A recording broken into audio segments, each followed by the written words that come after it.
दोस्तों, आज से मैं आपके लिए इस चैनल पर लेकर आ गया हूँ एक और नई सीरीज जिसके ग्राफिक्स और एनिमेशन बहुत ही ज्यादा अच्छे हैं। यह है इसका सीजन 2। तो फिर बिना देरी किए हम करते हैं इसे स्टार्ट। अपोथेसिस के सीजन 2 के एपिसोड 1 में देखते हैं दो लोग एक फ्लावर के बीच में होते हैं। तभी उस फ्लावर में से एक रोशनी आसमान में जाती है। अब हमें उस लड़के को दिखाया जाता है जिसका नाम लुओ ज़ेंग है। यह इनट स्टेज के लेवल 3 का पीक डिसाइपल है। लुओ ज़ेंग कहता है कि क्या मास्टर मैं अभी भी जीवित हूँ। इमोर्टल मेंशन का मैनेजर कहता है कि एक पावरफुल प्राणी ने तुम्हें इमोर्टल मेंशन की पावर का उपयोग करके जीवित किया है और इसी कारण से तुम्हें इमोर्टल मेंशन लाया गया था। अब समय समाप्त हो रहा है, इसीलिए तुम आगे बढ़ते रहना। और यह सीन यहीं कट हो जाता है। अब हमें लुओ ज़ेंग को दिखाया जाता है जो कि इमोर्टल मेंशन के आउटसाइड एरिया में पड़ा हुआ था। अब उसे होश आ जाता है। लुओ ज़ेंग उसी व्यक्ति के बारे में सोच रहा होता है कि वह तो काफी ज्यादा पावरफुल बीइंग था। वह सोच रहा होता है कि क्या वह इमोर्टल मेंशन का ओरिजिनल ओनर था। अब वह एक जेट पेंडल को देखते हुए कहता है कि मैं इसकी सहायता से यांग एयर को महसूस नहीं कर पा रहा हूँ। पता नहीं वह कैसी होगी। आखिरकार अब मेरे वापस लौटने का समय है। और अब हम क्विंग सेक के माउंट गेट को देखते हैं। लुओ ज़ेंग वहां आकर कहता है कि फाइनली मैं वापस आ गया। तभी वहां एक व्यक्ति भागते हुए आता है और कहता है कि जूनियर लुओ ज़ेंग आखिरकार तुम वापस आ गए। लुओ ज़ेंग कहता है कि सीनियर ज़ेंग क्या हुआ। मैं आपको बता दूं इसका नाम ज़ेंग वुजियान है। यह मिडिल स्टेज के इनट लेवल के डिजिल पीक का डिसाइपल है। वुजियान कहता है कि जल्दी से आप डिसिप्लिन हॉल में चलें, मुकेन को पकड़ लिया गया है। यह सुनकर लुओ ज़ेंग हॉल की ओर निकल जाता है। अब हम क्विंग सेक्ट के डिसिप्लिन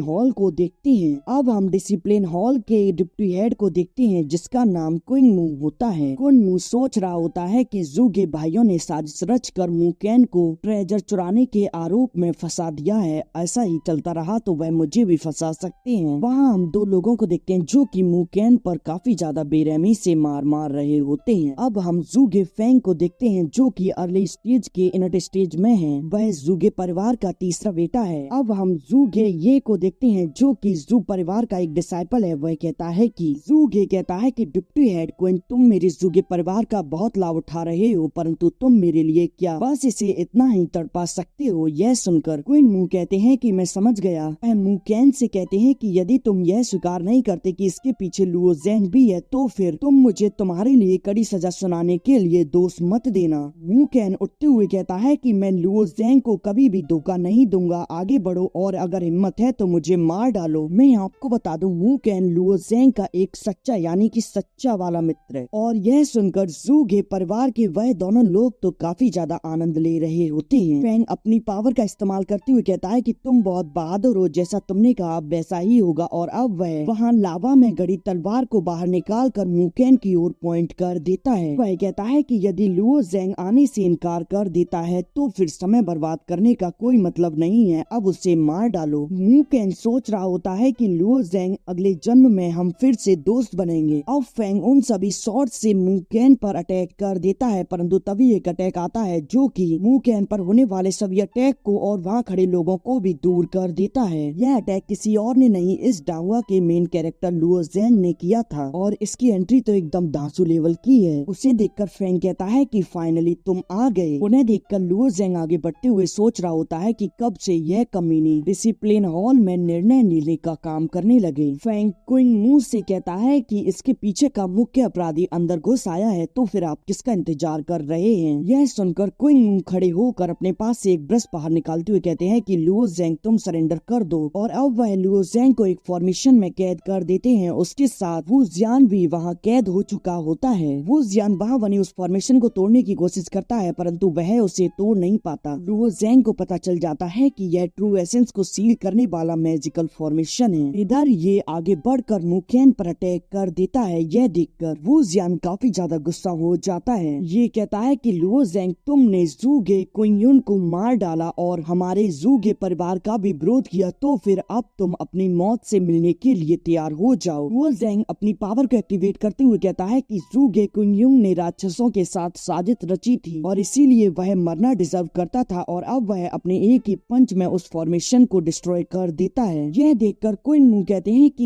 यह इनट स्टेज के लेवल 3 पर है, इसीलिए वह उस सील को तोड़ने में कामयाब हो गया। तो लुओ ज़ेंग तो काफी स्पीड से आकर ये की गर्दन को पकड़ लेता है। लुओ ज़ेंग कहता है कि तुम अपने एंसेस्टर्स के बिना चींटी बराबर भी नहीं हो, और अब वह उसे एक थप्पड़ लगाता है और वह थप्पड़ उसके गाल पर छप जाता है। ये कहता है कि तुमने मेरे चेहरे पर एक तमाचा मारा, मुझे यानी कि ज़ुगे परिवार को तुमने मारने की कोशिश की। लुओ ज़ेंग यह सुनकर उसमें और काफी सारे थप्पड़ लगाता है और अब वह उसे पीछे फेंक देता है। फेंग अपनी पावर का इस्तेमाल कर मुकेन को चीन में पकड़कर हवा में उठा लेता है। यह देखकर लुओ ज़ेंग मुकेन को देखने लगता है। यह देखकर फेंग कहता है कि लुओ ज़ेंग तुम रुक क्यों गए, अभी तो तुम उसे और मारो। फेंग कहता है कि ये तुम चिंता मत करो, उसने जो तुम्हें थप्पड़ मारे हैं उसके बदले में मैं उसके दोस्त की टांगों के टुकड़े टुकड़े कर दूंगा। और अब वह मुकेन की टांगों पर अटैक करता है, जिससे कि उसकी टांग में काफी ज्यादा दर्द होता है। लुओ ज़ेंग मुकेन को तो बचाना चाहता है, परंतु उसे मौका नहीं मिल पा रहा। वू जियान आगे आते हुए कहता है कि हम क्या करें, अगर कार्रवाई करेंगे तो वह निश्चित रूप से मुकेन को मार डालेगा। लुओ ज़ेंग कहता है कि हमें सावधानी बरतनी होगी, हमें अवश्य ही मुकेन को बचाने का मौका मिलेगा। ये कहता है कि मेरे पास आओ और मुझे और मारो। यह सुनकर लुओ ज़ेंग अपनी पावर को पंच में स्टोर करते हुए कहता है कि तुम चिंता मत करो, मैं इसका बदला तुमसे अवश्य लूंगा। यह सुनकर ये काफी डरने लगता है और अब वह भागते हुए जाता है और कहता है कि भाई फेंग मुझे बचाओ। फेंग कहता है कि ठीक है, तो फिर मैं तुम्हारे भाई को मार देता हूँ, और अब वह उस पर एक अटैक कर देता है। परंतु उससे पहले लुओ ज़ेंग ये में काफी तगड़ा पंच मारता है, जिससे कि वह उड़ते हुए हवा में जाता है और अब वह फेंग के अटैक से भी जाकर टकरा जाता है, जिसकी वजह से वह नीचे गिरता है और अब हिल नहीं पाता। और अब लुओ ज़ेंग मुकेन को नीचे उतार लेता है। क्विन मू यह देखकर कहते हैं कि ये एक डिसाइपल है जिसे एल्डर तियान क्याओ ने मुझे सौंप दिया था और वह अब डिसिप्लिन हॉल में मर चुका है। यह तो काफी बुरा हुआ, अब मुझे तुरंत एल्डर तियान क्याओ को इसके बारे में सूचित करना होगा। यह कहते हुए वह एल्डर तियान क्याओ के पास जाने लगती है। फेंग कहता है कि इससे कोई फर्क नहीं पड़ता कि वह मर चुका है, मैंने पहली बार किसी को इतनी मूर्खता से मरते हुए देखा है। यह कहकर वह काफी तेजी से हंस रहा होता है और अब वह आगे बढ़ते हुए कहता है कि मुझे काफी समय हो गया है इतना अच्छा प्रदर्शन देखे हुए। अब वह ये की बॉडी को उठाकर वहाँ भट्टी में फेंक देता है। यह देखकर लुओ ज़ेंग कहता है कि वू जियान तुम जल्दी से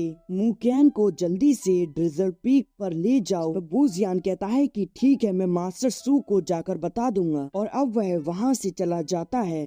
फेंग कहता है कि मैंने अब इस शो का आनंद लेना बंद कर दिया और तुमसे किसने कहा कि तुम यहाँ से जाओ। और अब वह अपनी पावर का इस्तेमाल करता है और अब वू जियान के सामने एक स्पिरिचुअल बॉडी आती है और अब वह उस पर अटैक करती है, परंतु काफी स्पीड से लुओ ज़ेंग आकर उसकी स्वॉर्ड को वहीं की वहीं हवा में रोक लेता है। लुओ ज़ेंग उससे कहता है कि तुम इसे लेकर निकलो, मैं तुम्हें प्रोटेक्ट करता हूँ। यह देखकर फेंग कहता है कि लुओ ज़ेंग मैं तो सचमुच तुम्हें पसंद करता हूँ, तुम उन लोगों से अधिक अच्छे हो जो की रहते हैं और अपनी जान की भीख मांगते हैं। और अब वह अपनी स्वॉर्ड को अपने खून से रंग देता है, जिससे कि और पावरफुल अटैक लुओ ज़ेंग पर कर देता है। लुओ ज़ेंग अपनी पावर का इस्तेमाल करते हुए उस जायंट स्पिरिचुअल बॉडी को डिस्ट्रॉय करके उसी की स्वॉर्ड से उन सभी डेविल गोस्ट पर अटैक कर देता है, जिससे कि वह भी वहीं की वहीं डिस्ट्रॉय होने लगती हैं। लुओ ज़ेंग उससे कहता है कि तुम ह्यूमन लाइफ को मामूली समझते हो, तुम स्वॉर्ड चलाने के योग्य नहीं हो। यह सुनकर फेंग काफी ज्यादा हंस रहा होता है। यह देखकर लुओ ज़ेंग कहता है कि तुम हंस लो, मैं तुम्हें बाद में बहुत रुलाऊंगा। अब फेंग अपनी पावरफुल टेक्निक का इस्तेमाल करते हुए वहाँ काफी ज्यादा बड़े गोस्ट को समन करता है और लुओ ज़ेंग उसकी तरफ ही बढ़ रहा होता है। वह गोस्ट लुओ ज़ेंग पर अटैक करके उसे पीछे कर देता है और अब वह लुओ ज़ेंग पर और भी अटैक करता है, जिनसे लुओ ज़ेंग बचते हुए उस पर अपना एक और अटैक कर देता है, परंतु उस डेविल के सामने उसका अटैक कुछ भी नहीं होता, जिससे कि वह पीछे आकर लटकाता है और अब वह काफी सारी सॉर्ड्स उस पर अटैक कर रही होती है, जिनसे वह बच रहा होता है। वह डेविल अपने हाथ की स्वॉर्ड से उस पर अटैक कर देता है, परंतु लुओ ज़ेंग उसे रोकने की कोशिश करता है। तभी बाकी और स्वॉर्ड आकर उस पर प्रेशर डालने लगती हैं, परंतु लुओ ज़ेंग वहाँ टिका होता है और अब वह उसके सभी अटैक्स को पीछे करते हुए अपनी स्वॉर्ड में अपनी पावर को गैदर करता है और अब वह एक स्लैश अटैक उस पर लगा देता है, जिससे कि उस गोस्ट की बॉडी दो टुकड़ों में कट कर डिस्ट्रॉय हो जाती है। यह देखकर फेंग खुद लुओ ज़ेंग फैंग पर अटैक करने के लिए आगे बढ़ता है और अब उन दोनों में काफी तगड़ी फाइट होने लगती है, जहाँ वह एक दूसरे पर तगड़े तगड़े अटैक कर रहे होते हैं। अब वह दोनों एक दूसरे को पीछे कर देते हैं।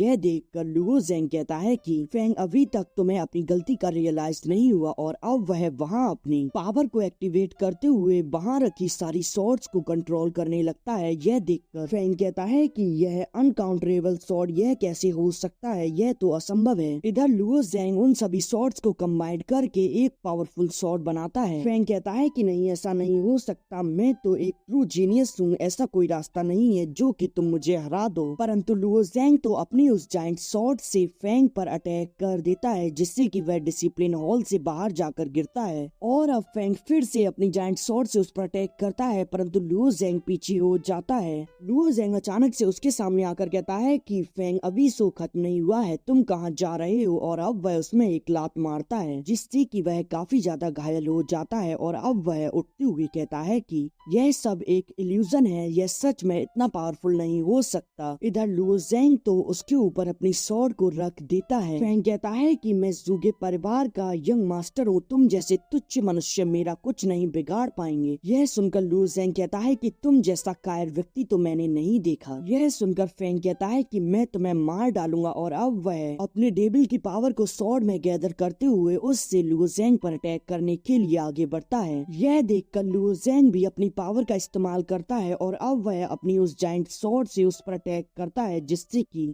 फैंग वहीं की वहीं मारा जाता है। तभी वहाँ एल्डर तियान कुआंग आ जाती है, जो कि डिवाइन कोर के अर्ली स्टेज में होती है। उसे देखकर लुओ ज़ेंग सोचता है कि अच्छा, तो यह एल्डर तियान क्याओ है जो ज़ुगे ब्रदर्स का सपोर्ट कर रही है। तभी वह एल्डर तियान का लुओ ज़ेंग को हवा में उठा लेती है, और फिर वह लुओ ज़ेंग को अपने हाथों के बीच में एक अलग ही जगह में फंसा देती है, जहाँ लुओ ज़ेंग पर काफी ज्यादा प्रेशर पड़ने लगता है। और अब वह सोच रहा होता है कि इतना भयानक प्रेशर, इससे मुझे जल्दी ही मुक्त होना होगा। और तभी उसके अंदर ट्रू एसेंस की पावर का फ्लो होने लगता है, जिससे वह अपनी उस पावर का इस्तेमाल करते हुए वापस से आजाद हो जाता है। यह देखकर एल्डर तियान क्याओ कहती है कि तुम्हारा अटैक काफी अच्छा था, और अब वह वहाँ पावर्स को गैदर करके उस पर एक जायंट प्लाम अटैक कर देती है। तभी वहाँ एक हेयर पिन आती है, जो कि उसके जायंट प्लाम अटैक को डिस्ट्रॉय कर देती है। वह अटैक किसी और ने नहीं, टीचर सू ने किया था, जो कि क्विंग सेक्ट के अंदर डिजल पीक की टीचर है। यह भी डिवाइन कोर के अर्ली स्टेज में है। टीचर सू कहती है कि तियान कुआंग सेक्ट के एल्डर के रूप में तुम किसी डिसाइपल पर अटैक कैसे कर सकती हो। इस पर तियान कुआंग कहती है कि सू, तुम्हारे डिसाइपल ने खुलेआम परेशानी खड़ी की है, और इसके मुताबिक उसे मौत की सजा दी जानी चाहिए। क्या तुम उसकी रक्षा करने की कोशिश कर रही हो? लुओ ज़ेंग कहता है कि ज़ुगे ब्रदर मुझे फंसाने की कोशिश कर रहे थे, इसीलिए मैं सिर्फ अपना बचाव कर रहा था, तो फिर मैंने कौन सा अपराध कर दिया। तियान कुआंग कहती है कि मैंने तो सिर्फ तुम्हें केवल डिसाइपल को चोट पहुंचाते हुए देखा। टीचर सू कहती है कि तियान कुआंग, आप सही या गलत का भेद करने के निर्णय लेने में काफी तेज हैं, परंतु ऐसा भी तो हो सकता है तुम्हारी उम्र हो गई है, जिसकी वजह से तुम्हारी दृष्टि धुंधली हो गई हो।